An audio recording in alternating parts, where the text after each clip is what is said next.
नमस्कार बंधुरा welcome to WB sports studio. आशा करी তোমরা সবাই সুস্থ ও ভালো আছো। তো আজকের এই ভিডিওতে তোমাদেরকে কয়েকটি গুরুত্বপূর্ণ আপডেট দেওয়ার আছে, সেই জন্য তোমাদের কাছে অনুরোধ ভিডিওটি শেষ পর্যন্ত দেখবে। ও যারা চ্যানেলে প্রথমবারের জন্য এসেছো চ্যানেলটি অবশ্যই সাবস্ক্রাইব করে রাখবে। সাবস্ক্রাইব করা একদম ফ্রি, সেই জন্য তোমাদের কাছে অনুরোধ চ্যানেলটি অবশ্যই সাবস্ক্রাইব করে রাখবে। তো প্রথমে যে আপডেটটি দিয়ে শুরু করব ইস্ট বেঙ্গলের 23 বছর বয়সী সেন্টার ফরওয়ার্ড ডেভিড লালসাঙ্গাকে নিয়ে।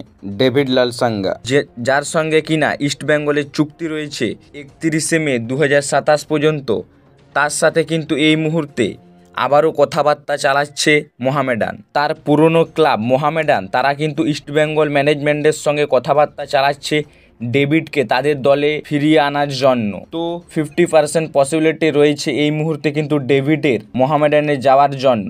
তো যেহেতু ইস্ট বেঙ্গলের সঙ্গে দীর্ঘমেয়াদী চুক্তি রয়েছে ডেভিডের, সেই কারণে মোহামেডানকে যদি ডেভিডকে নিতে হয় তাহলে কিন্তু মোটা অঙ্কের ট্রান্সফার ফি দিতে হবে, কিংবা লোনে কিন্তু যদি ইস্ট বেঙ্গল তাকে ছাড়ে এই মুহূর্তে ইস্ট বেঙ্গলের জন্য এটি একটি বেটার অপশন হবে। কেননা ডেভিডের মতন একজন কোয়ালিটি প্লেয়ার যিনি কিনা গেম টাইমের অভাবে বেঞ্চে বসে রয়েছেন, তাকে কিন্তু ছাড়াটা এক প্রকার বোকামি হতে পারে ইস্ট বেঙ্গলের জন্য। তো মোহামেডান তারা কিন্তু আবারও ডেভিডকে তাদের দলে ফেরাতে চায়, সেরকমই এই মুহূর্তে খবর রয়েছে। তো 50% পসিবিলিটি রয়েছে এই মুহূর্তে ডেভিডের আর পুরনো ক্লাব মোহামেডানে তিনি কিন্তু ফিরে যাচ্ছেন, এমনটা পসিবিলিটি রয়েছে। এর পরের যে আপডেটটা দেব মোহনবাগানের তারকা বিদেশি ডিফেন্ডার টম অলড্রেডকে নিয়ে।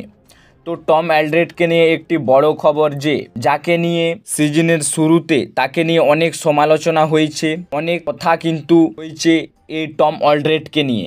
টম অলড্রেডকে কেন নেওয়া হয়েছে, কী রকম প্লেয়ার, অনেক কিছুই কিন্তু শোনা গেছে এই টম অলড্রেডকে নিয়ে। তিনি আনফিট, অনেক রকম কথা কিন্তু সিজনের শুরুতে অনেকেই বলেছে। তো এই মুহূর্তে টম অলড্রেড কিন্তু one of the best defender কিন্তু মোহনবাগানে। তো অ্যালবাতো রদ্রিগেস এবং টম অলড্রেডের তাদের যে ডুও, সেই ডুওতে একসঙ্গে খেলে তারা কিন্তু একটি মাত্র গোল হজম করেছে, যেটি কিন্তু একটি রেকর্ড বলা যেতেই পারে এই মুহূর্তে এই সিজনের আইএসএলে। তো টম অলড্রেড যাকে কিনা অনেক সমালোচনা হয়েছে, তো এই মুহূর্তে তিনি কিন্তু খুবই ভালো পারফরমেন্স দিচ্ছেন মোহনবাগানের জার্সি গায়ে। সেই কারণে কিন্তু নুনু রেসকে নিয়ে এখনো পর্যন্ত কোনো রকম পরিকল্পনা করেনি মোহনবাগান ম্যানেজমেন্ট। তো এই মুহূর্তে যেটি খবর, যে টম অলড্রেড তার কাছে কিন্তু মোহনবাগানে সই করার আগে তার কাছে কিন্তু কোরিয়ার টপ ডিভিশনের একটি ক্লাব এফসি সিওল, সেই ক্লাবের থেকে একটি অফার কিন্তু পেয়েছিল। খুব ভালো অফার করা হয়েছিল কিন্তু টম অলড্রেডকে। টপ ডিভিশনের ক্লাব কোরিয়ার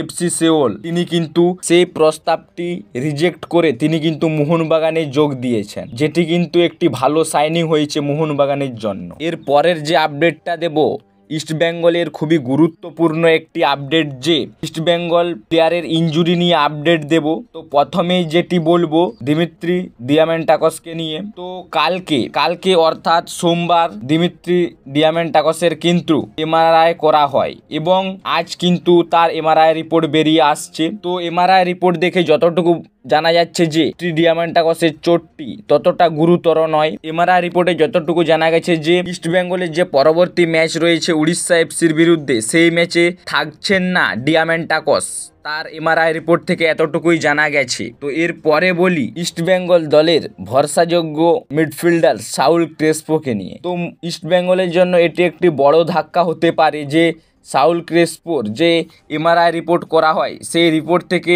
একটি দুঃখ সংবাদ কিন্তু ইস্ট বেঙ্গলের জন্য, যে সাউল ক্রেসপোর চোটটি খুবই গুরুতর।